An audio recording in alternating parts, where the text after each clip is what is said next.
Weisscast, the flagship show from Weisscast Productions.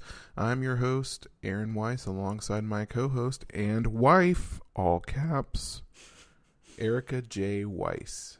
Hello, everyone. Month 3 of Weisscast in 2026. We're doing pretty good. Feeling good, man. I love it. And I think overall, this is my 7th podcast of 2026, and we will see where that is on the bingo card a little bit later, foreshadowing. Nice. But yeah, of course, this is Weisscast, the show where each and every month on your favorite podcast service, Erica and I share a glimpse of our lives with you. Here's some housekeeping for you. Weisscast podcasts are back. Weiss Camera Action is back this month with Who is Afraid of Virginia Woolf. I think we will be recording that next week as of recording this podcast time. That will mean nothing to you, viewers, but to us, it means everything. It means everything. It means everything. In case you missed it, Weiss Camera Action is now a monthly movie club where Alex, Erica, and I watch and review a cinema classic. Be sure to follow us at Weisscast on Instagram for next month's movie. Also returning later this month, Weisscast Games. Bryant, Ian, and I will be recapping news from the month of March and talk about what we've been playing lately. I heard that y'all had a lot to talk about in your February episode. There was so much to talk about. So many things happened in February for gaming, and it's usually a rather quiet month. So far we're 11 days into March and not much has happened in the world of games. There's plenty of time for the proverbial poop to hit the fan. So if you have ever been curious, what is the video game world like? Just tune into the February episode and see how much more there is to it than you might think. It's pretty crazy. Anyways, let's get into Weisscast. What's up, Weisses? What's up, Weisses? All right, everybody. This is the segment where Aaron and I share a high and a low to share what's up with the Weisses. You may be wondering, will the high and the low be from just today, the whole week, the whole month? We never know until we start yapping. It's up for interpretation in the moment. Aaron, would you like to start or would you like me to start? I'll start. It might be both of our lows, but just our son EJ's been sick recently, and it's been hard. Not only that, like, he's actually sick, and it sucks seeing him sick. Like, that's obviously, like, a tough thing, but just how much, like, he has refused medicine, and that's abnormal for him. Like, he usually takes Tylenol, etc., just fine. But we think it's, like, the repetition of having to take it twice a day and how many different little medicines he has to take. That just sucks. So that's definitely like the low of recently. But the high is I started a new job at a local really big university in academic advising. And it's awesome. I have some really good coworkers. I feel like I've been meeting and getting to talk more in depth with someone different every single day. And I've only been there about a week and a half, but I think it's going to be really good. First impressions are everything, and it's been a pretty good first impression for sure. I really like academic advising, and it's one of those jobs I like, just see where it goes, you know? Totally. Yeah, I think we have the same low. You're absolutely right. Man, it is hard to see your child sick. It is really hard. On top of that, with it being flu season and the season of all the icky germs, there's been, I'm a teacher, so there's been some students that I've seen, it goes around. It goes around. And so I just don't like to see my students sick. I don't like to see my baby sick. It's just all kind of a bummer. But a silver lining is that as of now, Aaron and I are both feeling pretty good. Neither of us have gotten a fever or really any symptoms that I know of, so that's a small silver lining for sure. Take your vitamin C, kids. Yeah, we take vitamin C every day. In fact, we haven't done that yet. Yep, we need to before bed. Yep. Okay, my high is that it was my birthday. And that, why are you laughing? How many Y's you put on birthday? Birthday. So I'm now 28, feeling great. I wanted to rhyme some more, but I ran out of ideas. Anyways, basically all I wanted for my birthday was my free coffee, because you can always get a free coffee from somewhere on your birthday. And I really wanted a burrito. I have been craving Moe's like crazy for how long? Weeks, maybe months. I know, it's been crazy. And I wanted a steak burrito, and I wanted it to be covered in sour cream and cheese and jalapenos. I could just, oh my gosh, I'm salivating right now saying it out loud. Like, oh my gosh. And we got Moe's. And my birthday was on a Monday, which was perfecto, because we were able to get Moe's Monday. Mo Monday. Mo Monday, mo problems. Fewer problems. Very true. Here's something that I don't know if I've brought up. I just keep thinking about burritos. Like just in general, like since we went to Moe's a week and a half ago now, like I can't stop thinking about burritos and how delicious they are and how badly I want one. There's one of our favorite restaurants on the other side of town is for sale, and the owner is looking to retire, but does not want to close the business down, is trying to sell it, and hopefully someone will buy it and keep it alive. But we've talked a couple of times about going there and getting some of our favorite burritos before all this happens, before the change happens, whether they sell or close. We really hope they just sell. We haven't had the opportunity to do that yet, but oh my gosh, Man, we've got to schedule that in. we've really Saturday before Easter? No, let me not. no, Unless? maybe No. Peelers, if you're listening, we'll be in touch. But yeah, this craving is intense, and it's I just have to jump in. Mm-hmm. What's better than a steak burrito with so much cheese and so many jalapenos? Oh my gosh, every time I say it, my mouth salivates. I'm like, that sounds so good. A steak burrito with so much cheese and so much jalapenos right in front of you. That's the best kind. Mm-hmm. Mm-hmm. Wow. Okay, we need to stop talking about this. We got to be strong until these paychecks kick in. I know that's right. Anyways, one day very soon we will be going to get burritos as big as our head and eating all of the cheese dip. And no, we won't be stopped. We will not be stopped. Although on my birthday, I did not finish my burrito. Oh, It's I thought huge. it was bigger than normal. It's huge. Yeah, it was literally. It's as big as my forearm. Yeah. Yeah, it's insane. Moe's don't quit. At least the Moe's in that we went to. Yeah. It don't quit. How long can we talk about Moe's in this segment? I know. Shall we move on to the bingo card? We should probably move on to the bingo card. This is our bingo card check-in. In case you forgot, we kind of wrote down our goals in bingo card format, our goals for 2026. The idea isn't necessarily to complete all 24 things that we wrote down, but the goal is to Get bingo. 5 in a row. 5 in a row. So just to remind you, mine are as follows. Read 36 books. I've read 6. I've barely touched a book this month. And Ooh, so you got 3 to read by the end of March. yeah, I know. Dang, man. I only got 20 days left. I'm probably going to be listening to some short audiobooks like Spiderwick Chronicles,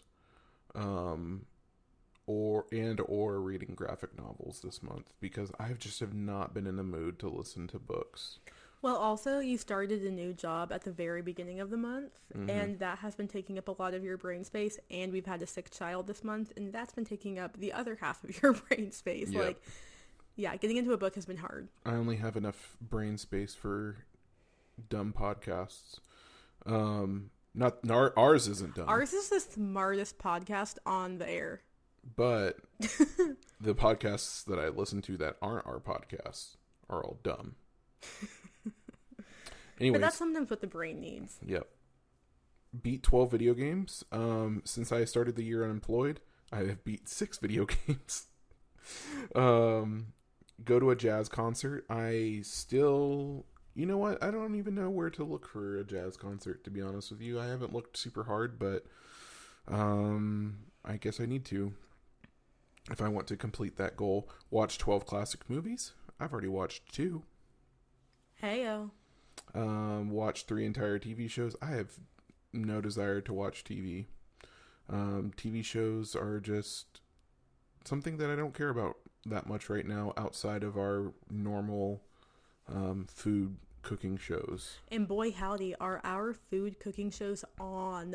They are so on.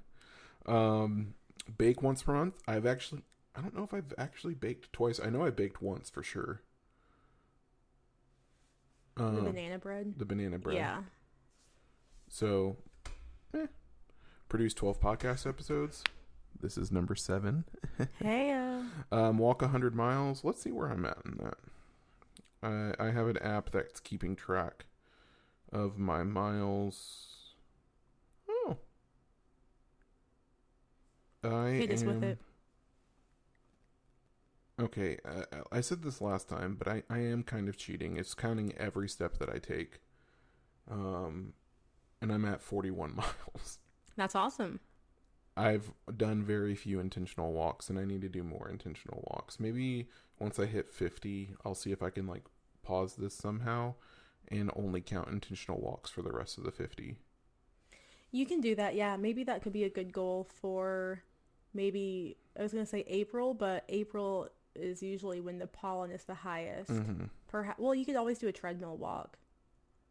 Yeah. Yeah. Just need to find a treadmill. Probably at your place of work. Probably. Swim 25 miles. That's laughable because I also haven't had a membership. Yeah, so well that is new.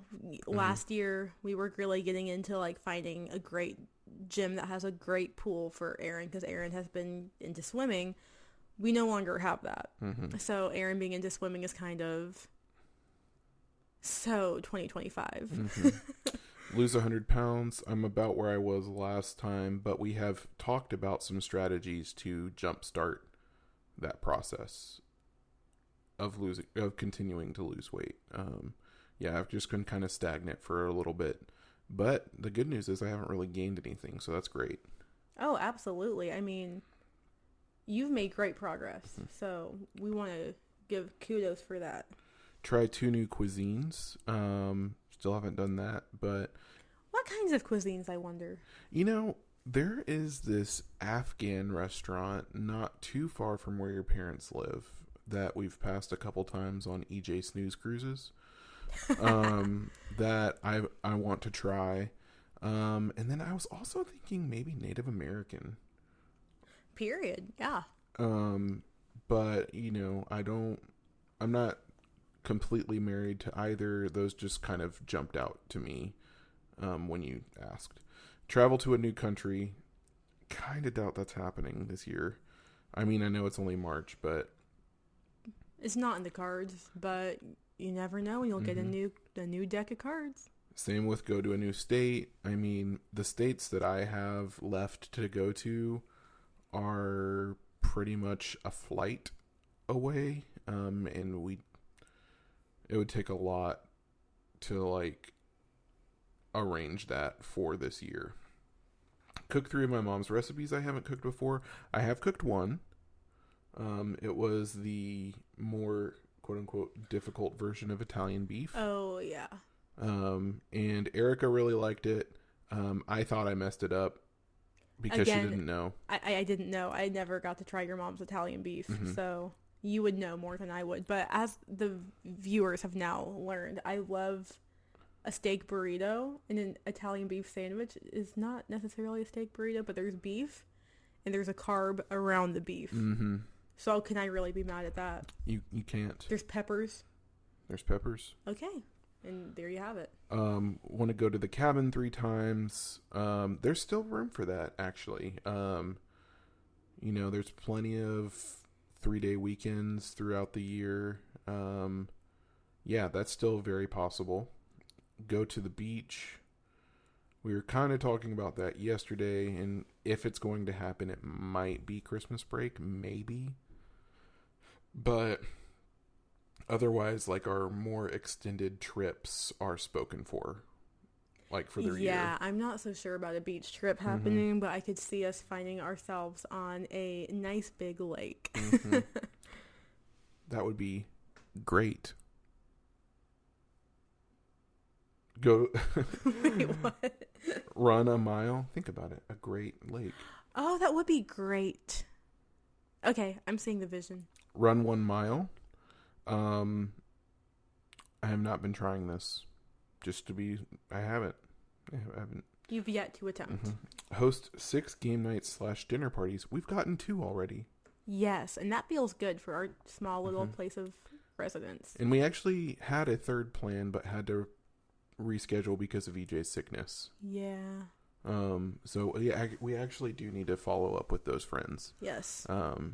Because we can't let months and months go by like we have in the past. I really still want to take EJ to a sporting event. Braves game. Braves game would be awesome. My new university that I work at is a Division I school, so there's a lot of Division I sports, and I think I can get into a lot of them for free, or get tickets for free.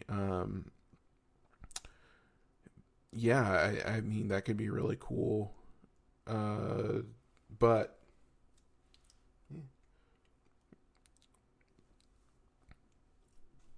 yeah, I think that would be fun. I don't know. I've always pictured, actually, that's kind of a spoiler for my list, is that I have Braves game on mine. So I've always pictured that. But college, who knows what sport? That really would be fun. Yeah, I mean, it's probably going to be a Braves game, if we're honest. Like, that's just the closest. And it can be relatively inexpensive. Love to take EJ to the aquarium. Especially around his birthday. That'd be awesome. Paint 2 paintings. I've done like a quarter of one. Oh, we have to finish those. You know what? We still have a in-house date night this month. We can pencil that in. Finishing the painting. I'm into it. Pick up a new hobby. Again, actually, I kind of have talked about this a little bit today. I talked about wanting to, like, make a video game. Oh, yeah. Although, right after I talked about what kind of game I want to make, I found pretty much that exact game on the App Store. But I still had some other ideas, so, maybe I could pick that up. I would need to do a lot of studying, like, video game coding and design, maybe go to YouTube University and see what they got on that. Man, get into hockey. So this is so funny. I watched one game of Team USA during the Olympics, and I was like, oh man, that was so much fun. Completely forgot. Next thing I know, gold medal match. We won. Go Bald Eagles. All right, go Team USA. Oh yeah. And then also find the best tacos in Atlanta, and we can't talk about that anymore because I am already just so hungry for burritos / Mexican food. So, is it up to me now? It is up to you. Okay. My bingo card, which is still kind of in the works, but I at least have my ideas written down. Number 1, family reunion. That is on the schedule for this summer, so I'm looking forward to it. Number 2, paint. Like we've said, we have painted some, but we need to paint more to actually finish the paintings. Number 3, I was going to read 12 books, but I'm going to say read 10 books. I want to give myself a couple of grace months of the year. So far, I've read about 2 1/3. So I've read, what was the name of that book? The Cozy Bookshop Mysteries or something? It's like the bookshop murders or something. Yeah, like something like that. Which was cute and easy and light, even though it was about murder or whatever. And then the other one that I read was an audiobook, actually, and it was the 5th installment in the Chronicles of Narnia called Voyage of the Dawn Treader. Mm-hmm. And I loved it, actually. The first half was kind of a slog, and the second half really picked up and made up for it. And now I am currently working on Pride and Prejudice. It's been really hard, I'm not going to lie. I have been finding this book to be supremely boring. But the more I'm getting into it, the more I'm like, okay, I guess I can see the vision. Watch 12 classic films, on our way to doing that. Decorate the house. We actually did. We actually put decorations up in the house. Looking at some right now. As we speak. Donate clothes. That's something I need to do. My closet cannot hold what I have. Continue to progress in my Bible journey. I've been on a big Bible reading kick, and that's been fun, and I'm trying to not let that slip. Obviously I don't have to be perfect. I don't, necessarily hit every single day, but probably 28 days a month I'm reading the Bible, so that's been more than I have in the past, so I'm trying to keep up with that. Cabin trip. You have 3 cabin trips. I just put 1 on there, but 3 sounds lovely. Go to the dentist. I literally don't want to talk about it. Do more makeup. I bought some makeup last year because I realized I had not worn makeup hardly at all since our son had been born. And makeup used to be a hobby of mine, and it's fun. It's fun to wake up in the morning and look at my face and be like, now imagine this face, but with a little mascara and a little blush and a little eyeshadow. It's fun. I enjoy it. I've barely done any at all this year, though, so maybe I will try to do makeup twice a week or something. I don't know. Go for a massage or a facial. That's something else I have. I think that would be so relaxing. So It does sound pretty relaxing. I would love to do that. Volunteer. Now, I volunteer at church pretty regularly, but I'm looking for a place to volunteer that's more out of my comfort zone and think about how I can help a population that I don't usually think of. How can I serve a population I don't usually think of? I'll have to marinate on that one. Change my hair. I mean, I'm constantly giving myself little haircuts and then being like, why won't my hair grow? So I need to just figure out what to do about that. I'm really tempted to dye it over the summer, and then if I don't like it, hopefully it'll just be semi-permanent and come out before the school year starts. So I do see that in my future. Run more. That's so vague. I mean, who knows what run more means? Last year over the summer, when I'm a teacher, so I get summers off, I had a ton of time. I got myself to run a lot, and it was so fun. And I was able to run for, now let me be real. Like when I did the Peachtree Road Race last year, I did a lot more walking than I did running. But I was able to run a mile straight without stopping last year. That was cool. I haven't been able to do that for years. So I'd love to get myself back to a place where I can do that. And I really have no excuse. Because there's a gym right next to my place of work.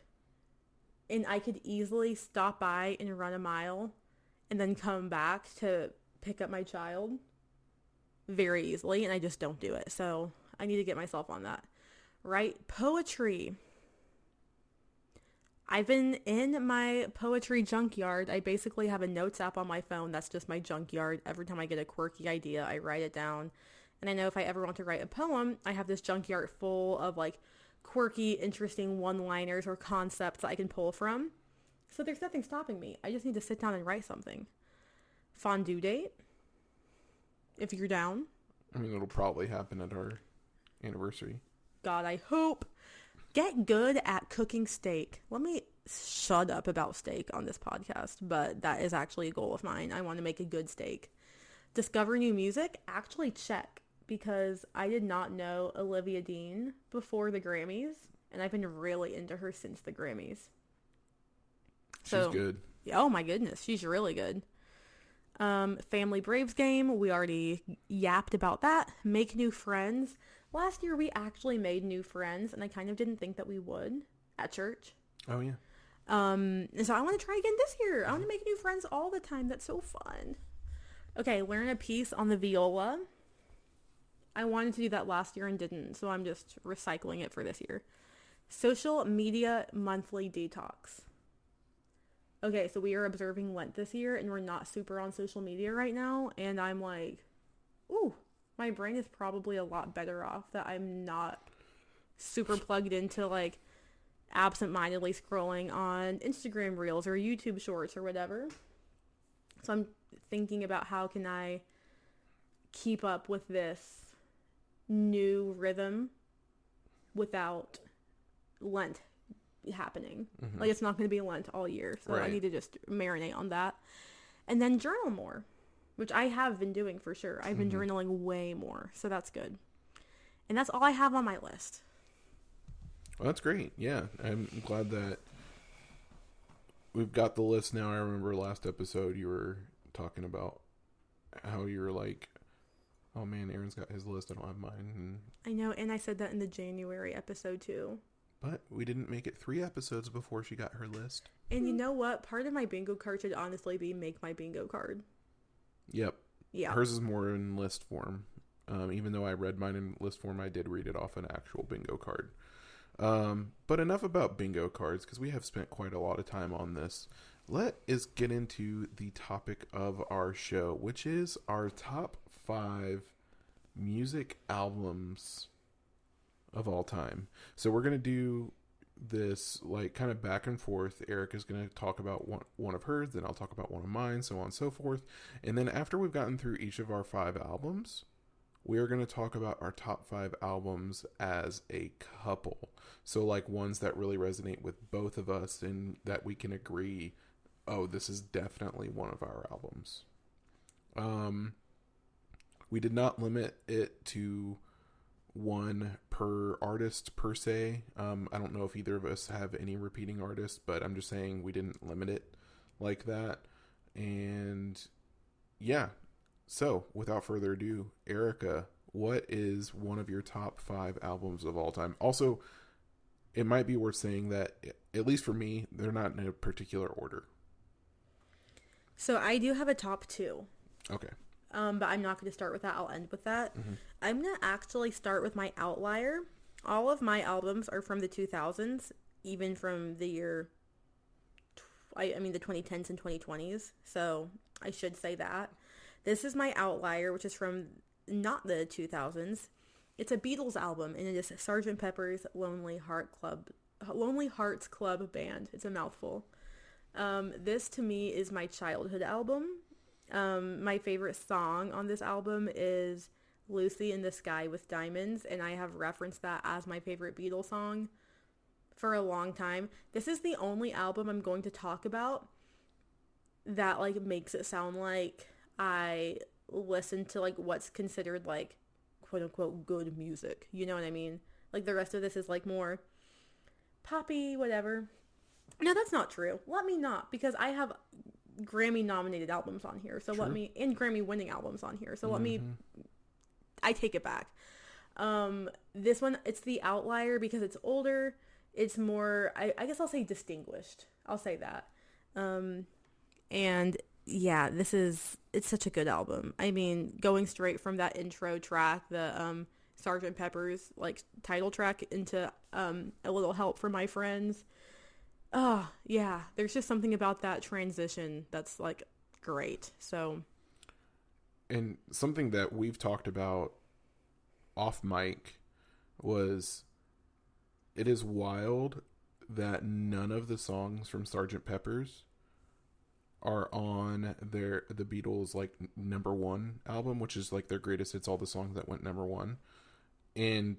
But so many of like our favorite Beatles songs are on Sgt. Pepper. Yep.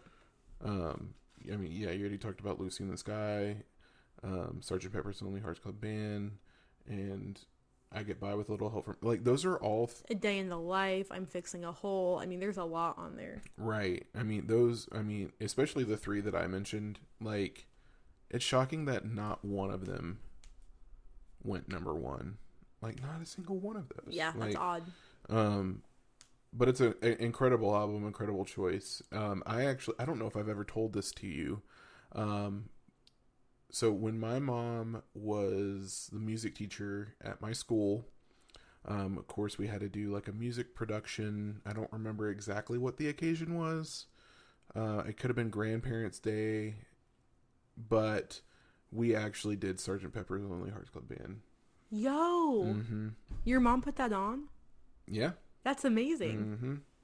It was a lot of fun. I'm also starting with my oldest album, and mine is Stadium Arcadium by Red Hot Chili Peppers. Do you have any frame of reference for this album at all? I don't, but I bet if you named a couple of songs, I might recognize the titles, but I don't know a thing. Danny California. Oh, Say Less, period. Yeah. That's one of my dad's favorites. It's such a good song. I mean, it's like I think it's the single from Red Hot Chili Peppers. Let me pull up. I don't know if I can name another Red Hot Chili Peppers song off the top of my head. Like, that was the one I was going to say, well, I know that song. Yeah, no, that's where it's from. It came out, I believe actually, I'll just pull it up for you right now. It came out in 2006. So yeah, starts with Danny California, then goes into Snow. Two incredible songs. Stadium Arcadium, the title track is actually really good too. I really had a moment with Slow Cheetah. Especially in Michigan. I mean, these are all just like incredible. Like, I could go on and on. Wet Sand, Desecration Smile, Tell Me Baby, Hard to Concentrate, Ready Made, man, So Much I, Storm in a Teacup. Man, yeah, it's a really long album. I mean, it's like, if you're thinking in terms of vinyls, it's a double album. 29 tracks. Wow. But I mean, it's so good, and wow, this is shocking. On YouTube Music, Snow actually has more plays than Danny California, which what?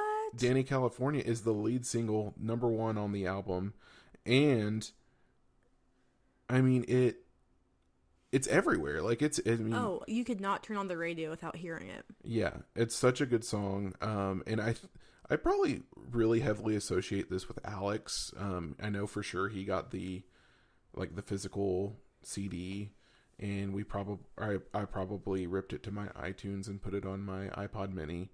But yeah, I mean, that is the most 2000s sentence you've ever said.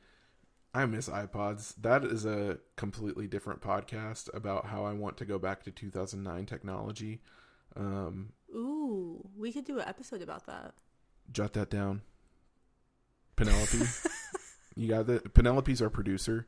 So if you ever hear us talking about Penelope, that's who we're talking to. Yeah. Yeah. Stadium Arcadium, incredible album, 2006, incredible time. Take me back. All right. I'm going to go from my maybe least distinguished album now. And it's One Direction, Made in the AM. I am a Directioner. For those of y'all who did not know, ever since 2012, when I first discovered One Direction, they were everything to me. I was convinced that I was going to somehow get married to all 5 of them. I was convinced that, like, this was my life. It was not a phase. It was my life. It was everything. Made in the AM is very layered. There's a lot to it. And the way I'm talking about it, people might think she's doing a bit, but, like, this is not a joke to me. It's very layered, okay? So, for those of y'all who are, like, not up on 1D lore, this was the first album they came out with after Zayn left the band. Actually, the only album they have after Zayn left the band. And so there's a lot of tracks that allude to Zayn leaving the band.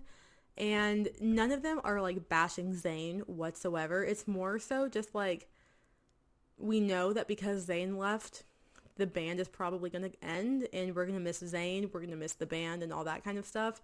So Drag Me Down, Walking in the Wind, Long Way Down, just to name a few that, definitely touch on that. Even AM touches on that too, I think.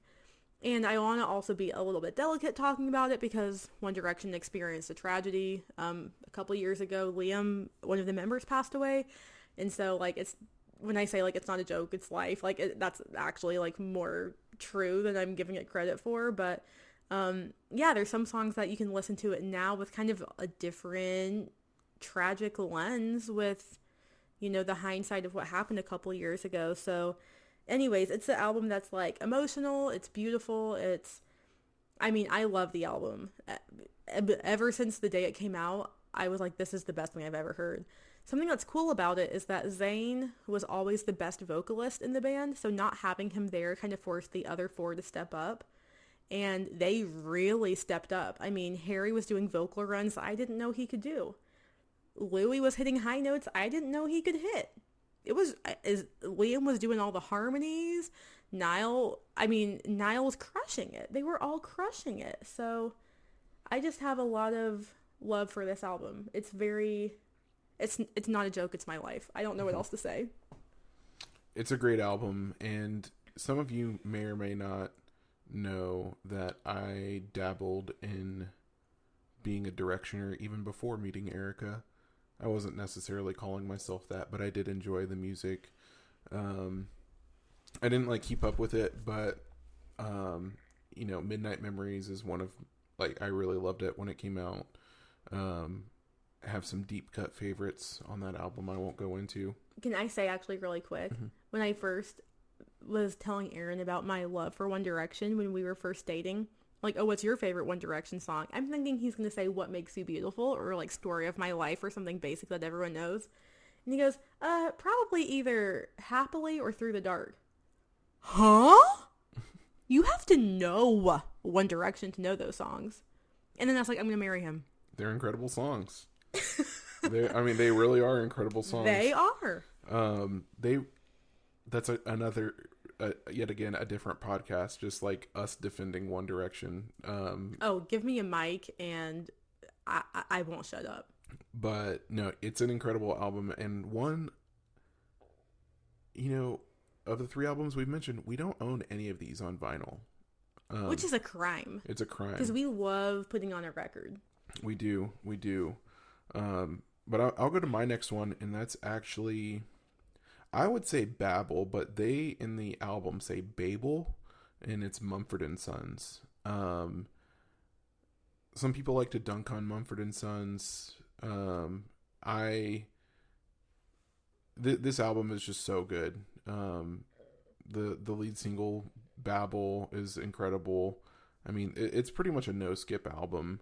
It's a shorter 12 tracks, so just a single album. There was that famous I don't know if it was SNL, but there was I think it must have been SNL. There was a skit where they made a music video for Hopeless Wanderer, and it's ridiculous and hilarious. But the ending track, it might be my favorite ending track to any album of all time. It's called Not With Haste. It's kind of a deep cut for Mumford & Sons. And I remember, I listened through the album a couple times, but I hadn't really completely, to borrow Erica's vernacular, fathomed Not With Haste until I was at a summer camp. This came out, I think, the spring of my senior year of high school, and the way my church worked is they let newly graduated seniors still go to camps and stuff before they went to college if they wanted. And I was that youth group kid and went to everything every year. And amazing. That year at camp, there was a talent show, and one of my friends performed that song, Not With Haste, and he dedicated it to both of his sisters, who one was about to go do mission work in Kenya for an extended period of time, and the other, I don't remember exactly what she was about to do. I think she was also about to go do mission work for an experience, but it was a very close family, and they were all about to be kind of separated for an extended period of time. And I honestly could cry just thinking about it. I'm about to cry. Erica keeps messing with the... I'm sorry. I'm going to fix it really quick, and then I'll be done. We have an electric standing desk, and she keeps hitting the button. Anyways, and it's just the most beautiful song, and I think it's my favorite Mumford & Sons song. It's so dang good. Okay, I have not fathomed, so let me fathom, and then I'll get back to y'all. And actually, at one point, I thought that this would be I honestly thought this would be my first dance song at our wedding. Oh, you've told me that before. Mm-hmm. Yeah. Oh my goodness. I'm glad that we have our first dance song. Because it's so us. It's so us. If we had what I thought would be our first dance song, like what I always pictured I dance with my future husband, it would have been High School Musical.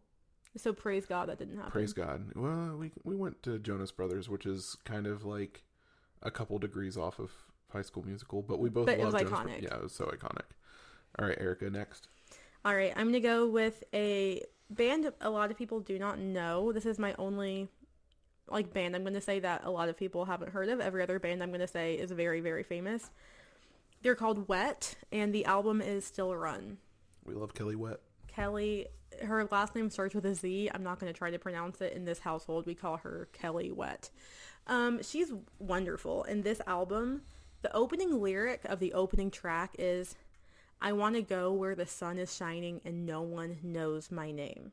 And then you get taken away onto this journey of, it's a breakup album, and it's at some moments like angry, and then at other moments depressed, and at other moments in denial. And it's like you go through all these stages with her, and each song is so good. Like the album Still Run, that title, like you hear that woven throughout every single track, where it's like the lyric that title comes from is, "It's the hardest thing I've ever done to love someone and still run."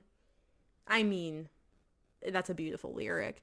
And every time I listen to it, I'm like blown away at the quality of songwriting and the quality of her vocal delivery, and it's a really beautiful album. So it's one that I put it on now, and it maybe doesn't quite hit as hard because I'm in like a very happy marriage. But man, being in college and going through like my first little heartbreak, like that album was slapping. It was so good. And to this day, I love it. It's really, really a great album. Yeah, I'm actually not too familiar with this album. I know you've put it on a few times while we've been in the car, but I don't think it's one that you're typically reaching for on a normal like car trip. Yeah, because when I'm with you, I don't want to be thinking about a breakup. Like, it's just not the vibe for when we're hanging out, because again, it's like not our vibe as a couple. Right. It's only for those moments where I'm like, man, I'd like to cry about something. Yeah, so I'm not super familiar with it, and I'm sure I would enjoy it if I listened to it on my own time, but I have not. Yeah, my sister and I went to a Wet concert together. That was a lot of fun. So yeah, we're both big fans. My sister and I. My next album is Random Access Memories by Daft Punk. This album came out in 2013, and I don't know if it was the lead single, but it was definitely one of the most popular songs from it was Get Lucky, featuring Pharrell Williams and Nile Rodgers. I did not know that there was another feature on that song. Yeah, I'm wondering if he helped with production or sound production, even though that's like kind of Daft Punk's thing. He just has a credit on it. It has one of my favorite bass lines of all time. It's so like funky. The album is so good. It's technically like electronic music, but I mean, there's a lot of funk inspired, like it's inspired by funk all the way throughout it.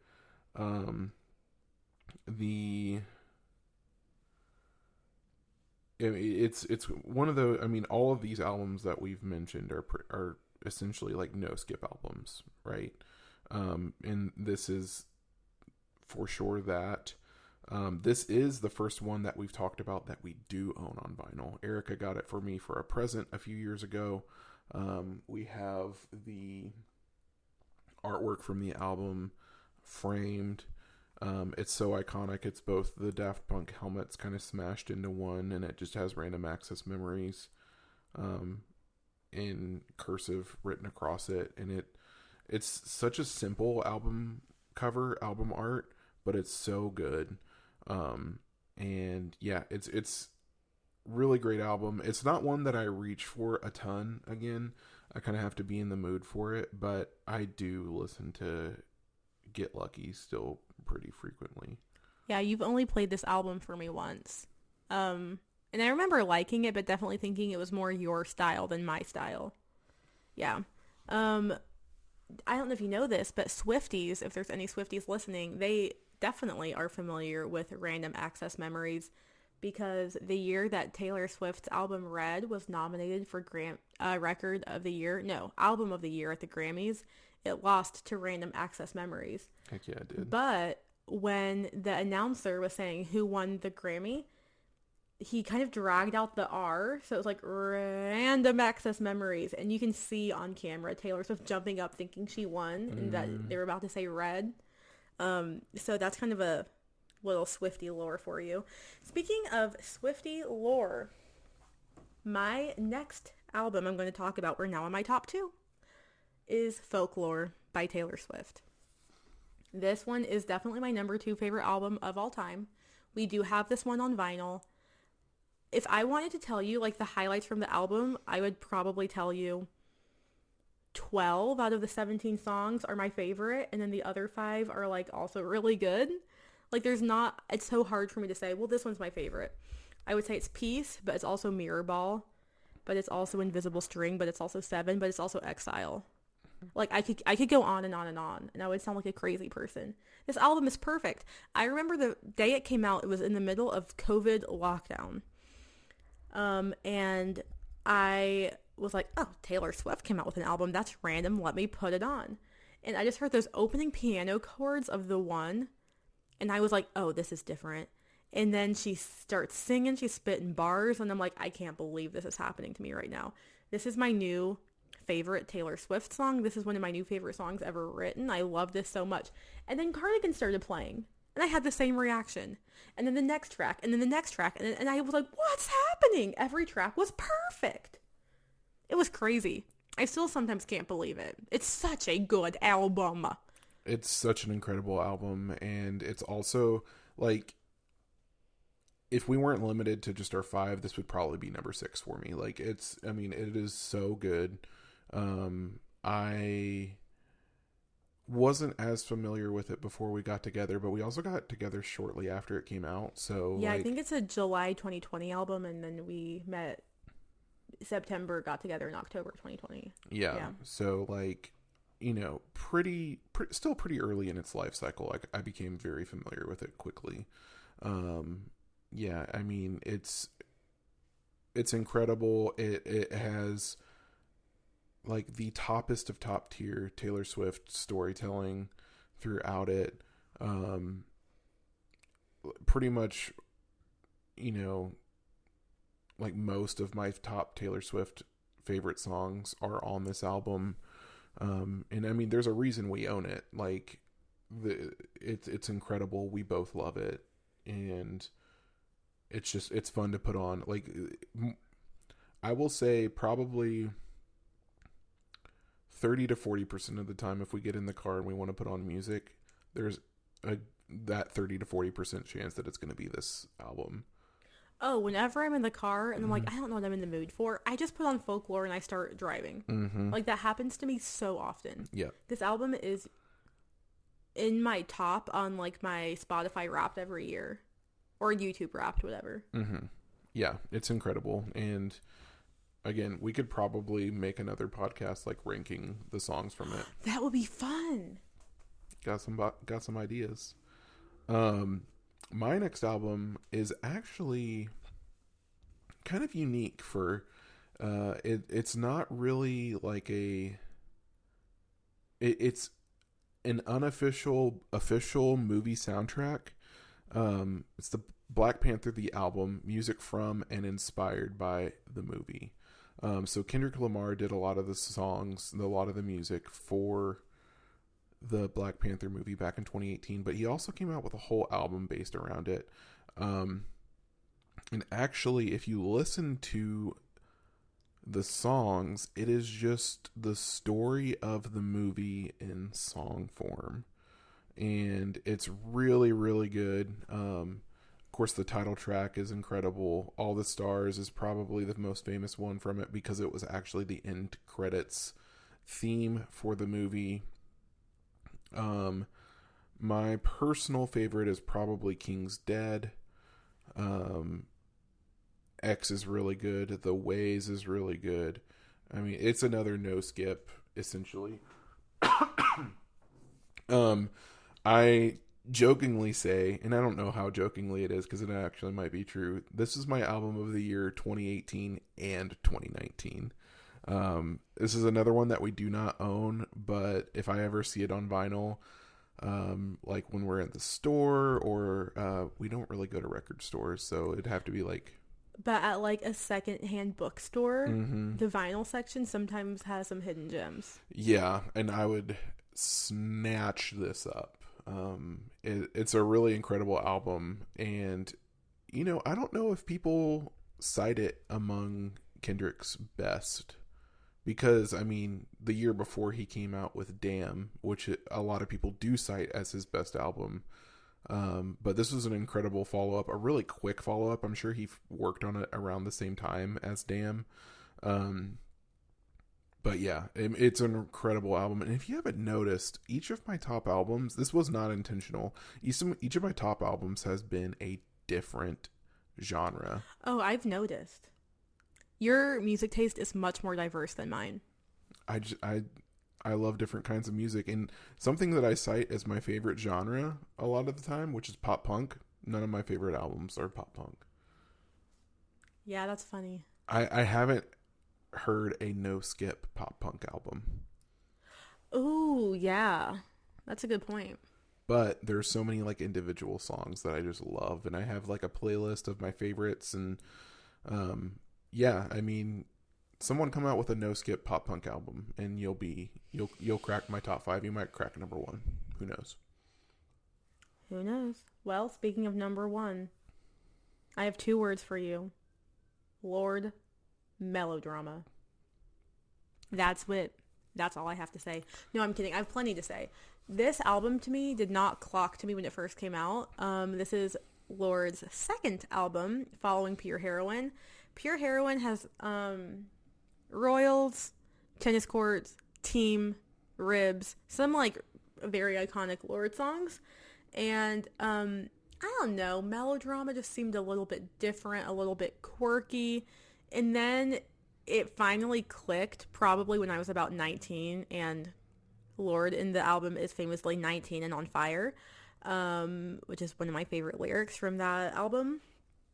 And oh my goodness, it is such a good album.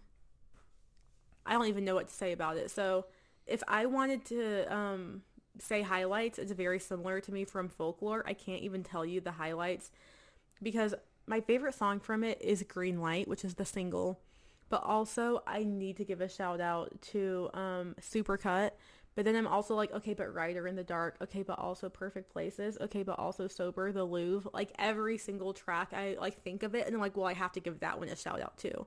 Like right now I'm itching to like just say the rest of the track list because every single track is so good.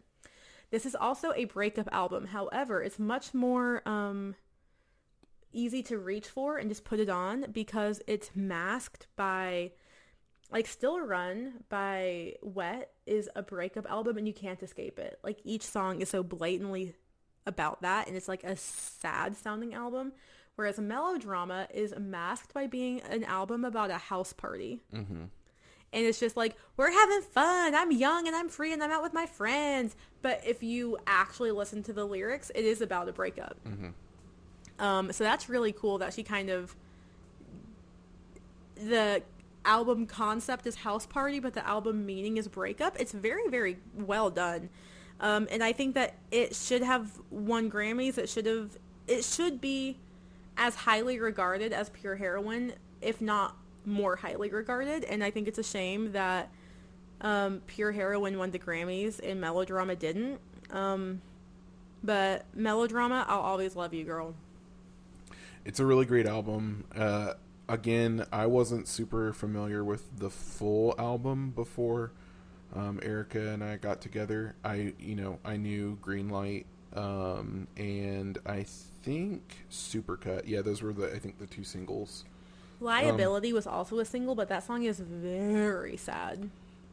It's really good though. Yeah. It's really good, but yeah, no, I knew Greenlight and Supercut. Greenlight had been used in a number of TV shows that I was watching for or at the time to, you know how in TV shows how they use music to evoke emotion. That always works on me. I just start crying. I just like, oh my gosh, this impactful thing is happening and they're playing an impactful song and I'm just going to start bawling. I think one of them was New Girl, and I think another that might have been I might be confusing with another one. Oh no, you know what I'm thinking? I'm thinking about Renegade. You know that song by X Ambassador? I don't know it. It's a really good song. I would recommend it, but they used that in a really impactful moment in the Flash TV show. Oh, nice. Oh my gosh. I used to love the CW Arrowverse, and I'll save that for another podcast. That's 3 podcast ideas that I've come up with. Dang.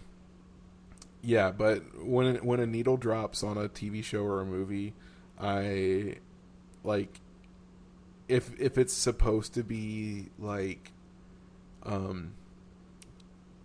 gut wrenching, what's the word? Like a tear jerking moment, my tears are falling. A gut punch. A gut punch. My gut has been punched and my tears are falling.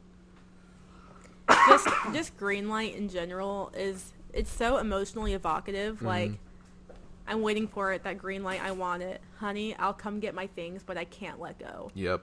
And then the whole album is about her learning how to let go. Let go and let God.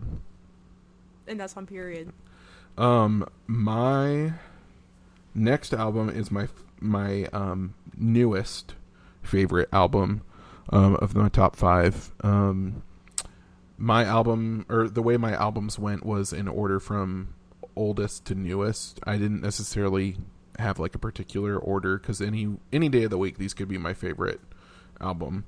But the latest one is An Evening with Silk Sonic by Silk Sonic. It's modern funk. It's modern Motown.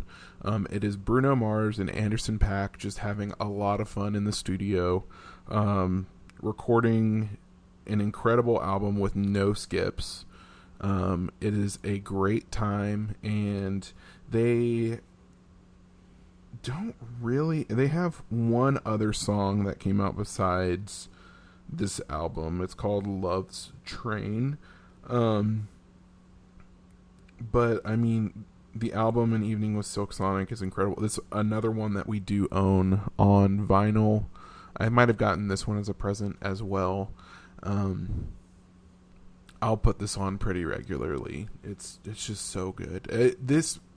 I say pop punk is my favorite version, or my favorite genre of music.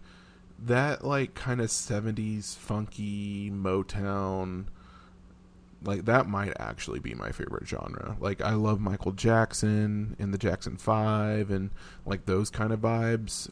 A really good funky bass. That's the stuff that really is just, it's so good. And yeah, Aaron plays bass, by the way. I do play bass. Yes. Erica hit the desk again. I'm fixing it.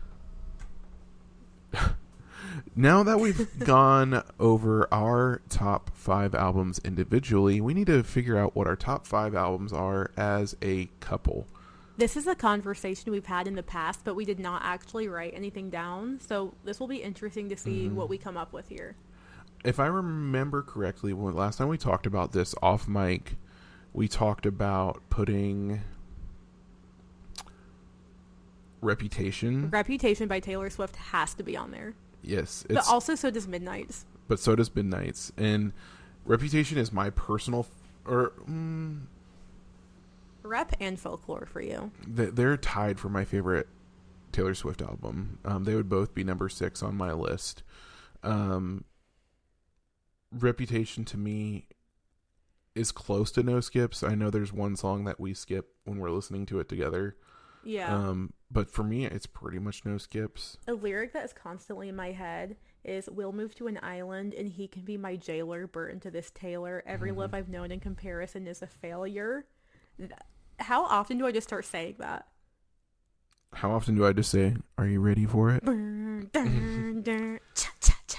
It's such an incredible, and I think it became so high on, or I became so high on it after the Eras tour. Yeah, which we did not go to the Eras tour, but we did enjoy watching the film, the Eras tour like documentary film. And we watched that in theater with our good friends Caleb and Megan. Yes. And that was so fun. Yes, and I dressed up like Folklore for it. And I don't know if I actually dressed up. I don't think you dressed up. Anyway, yeah, Reputation, so incredible. What's another one that we've talked about before?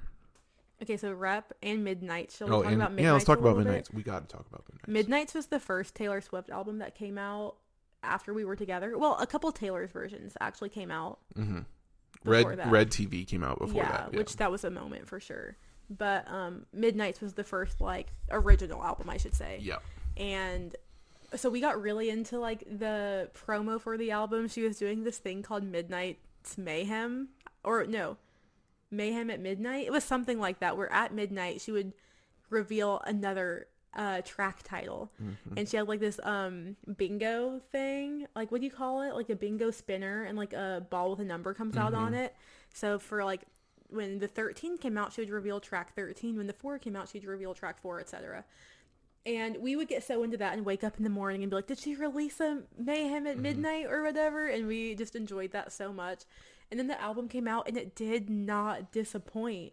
I don't honestly know if Midnights is one of my favorite Taylor Swift albums in the way of like, I think it's like the quality is like better than everything else, but I rank it as my number 2 Taylor Swift album after Folklore, just because I have such a connection and attachment to it because of like how much we enjoyed listening to it together and anticipating it together and things like that.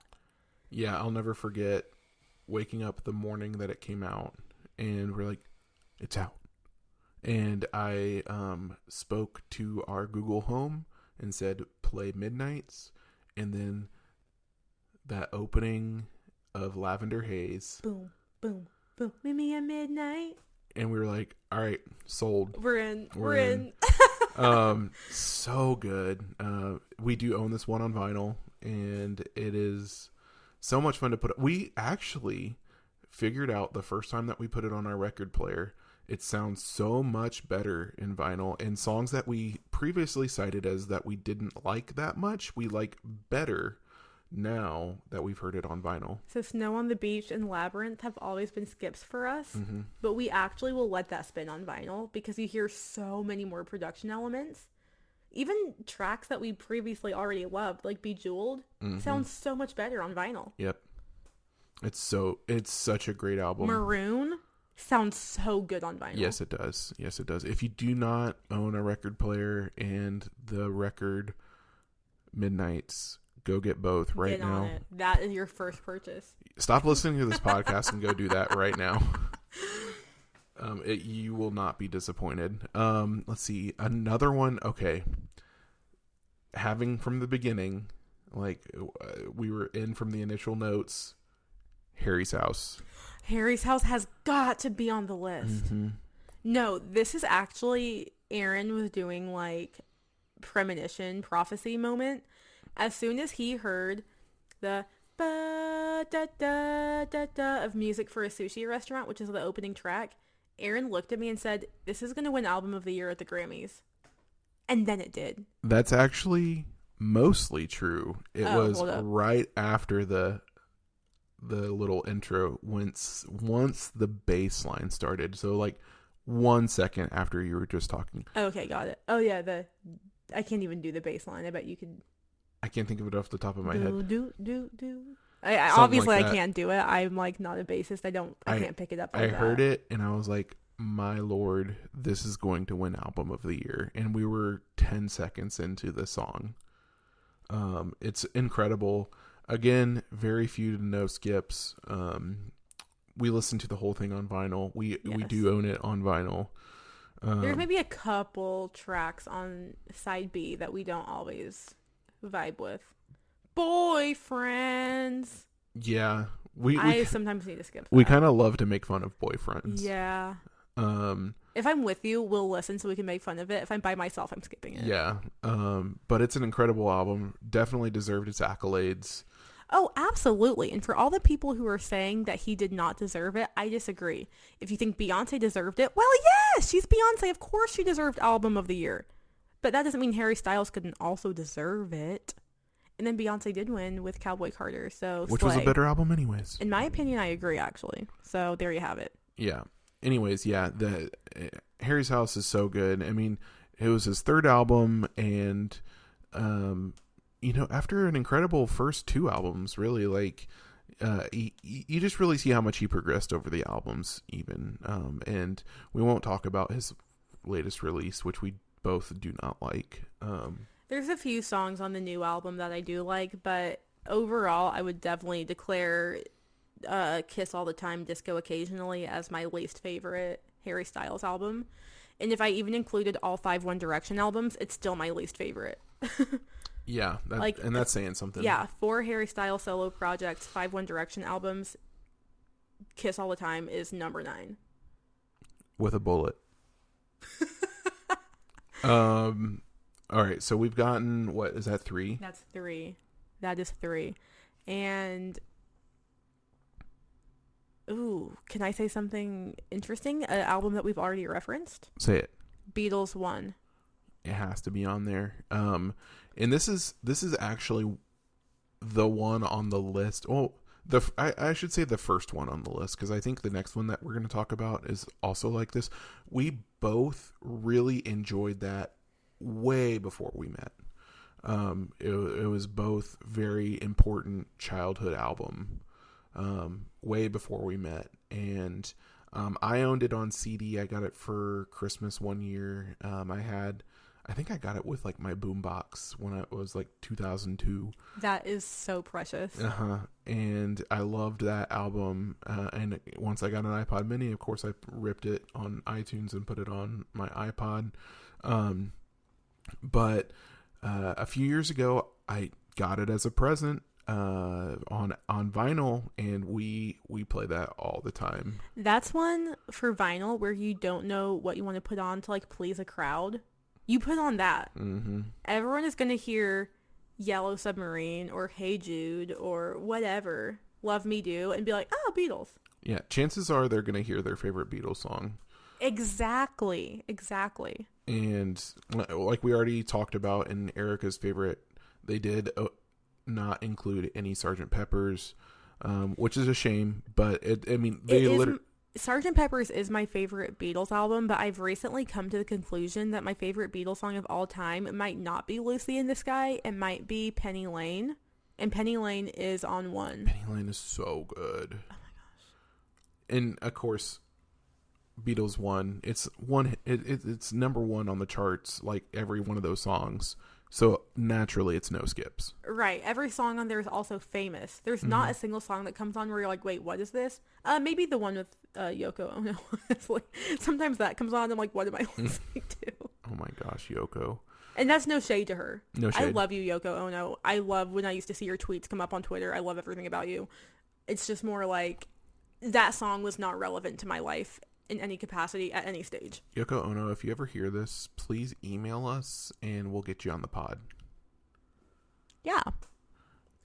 Anyways, that was number 4. Our next one that I remember talking about, and I don't remember actually if we landed on it being on the list. I hope you're about to say what I think you're about to say. The Pitch Perfect 1 album. Yes. Or honestly, any of the Pitch Perfect. But specifically the one. first one we get into the most, yeah. I think that probably has the best lineup of songs in the Pitch Perfect movies, and it for sure has the best, what's the word I'm looking for? Riff off, yes. That movie is such a, like, time and place type thing. It is the epitome of the 2010s, the early 2010s. but it's so good. It was at the height of acapella popularity, and it's an incredible album, even if it is a movie soundtrack. Like it's so much fun to listen to. If we're on a road trip, we're putting this on, and we're putting on the other ones too, but we always for sure get through Pitch Perfect 1. We do a lot of skips on the other two. Yeah. This one, if we're on a road trip and we've been listening to like some Beatles or like something that's kind of on our usual, some Taylor Swift, like our usual rotation, and then one of us puts on Pitch Perfect, we're like, yo! Like we're so lit to be listening to it. Yeah. The riff off, amazing. The final performance, or what do they call it in the movie? The finale, maybe? Yeah, something like that. Oh my goodness, like so good. The transition into it's not about the money, and then there's the transition into don't you forget about me. Like all those little transitions from song to song. So good. And it's one of those, okay, let me also say this. This is not an album that we love because we're like, this is like fine dining of music. It's like, this is honestly like a Taco Bell of music. And I love Taco Bell. It's junk food, and it's delicious. That's so good. No, that's the word to describe this album. It's delicious. Yeah. And it's so entertaining. It's so well, like they don't use the, well, I don't know if it's that obvious. No, it is pretty obvious because they don't use the recordings from the movie, because you'll hear on the production of like the riff off that it sounds a little bit different than it does in the movie. And I think, and same with Cups, right? Like, yeah, Cups on the soundtrack is extended. In the movie, she just sings a verse and a chorus, I think. Yep. And then also when it's the riff off and then they do No Diggity. It's way different on the soundtrack than how No Diggity sounds in the movie. They obviously produce it a little bit on the album. Yes. And in the movie, it's true a cappella. Well, yeah, I wouldn't even be surprised if in the like official album recording it's still a cappella. But the way it starts out in the movie is that Anna Kendrick is just spitting bars and no one in the Barton Bellas knows the words or knows the song. So they're just letting her do solo, and they're like, you take it, girl, we don't know what's going on. But in the like official album version, there is a lot more like of a beat to it. Like there's someone in the background doing like some kind of beat to make it sound more full. Right. Yeah. And I think that's like kind of where the production comes in. Yep. But yeah, those are our collective top 5 albums as a couple, and then our each individual list. This was a lot of fun. This has been actually a long time coming. Yeah, we've been talking about this for a while. So this was a lot of fun to record. It's getting kind of late as of recording, and we still have yet to eat our bedtime snack, which is a necessity in this house. It's a necessity because we don't want to take our medicine on an empty stomach, and for some reason we never take our medicine at dinner. Yeah. And how are we going to take our vitamin C pill if we don't have a snack? Tell me. How? It's impossible. You can't. Anyways. Thank you so much for listening. We hope this was entertaining. We'll be back next month with potentially one of the things that we talked about in this episode as podcast ideas. Until then. Toodles.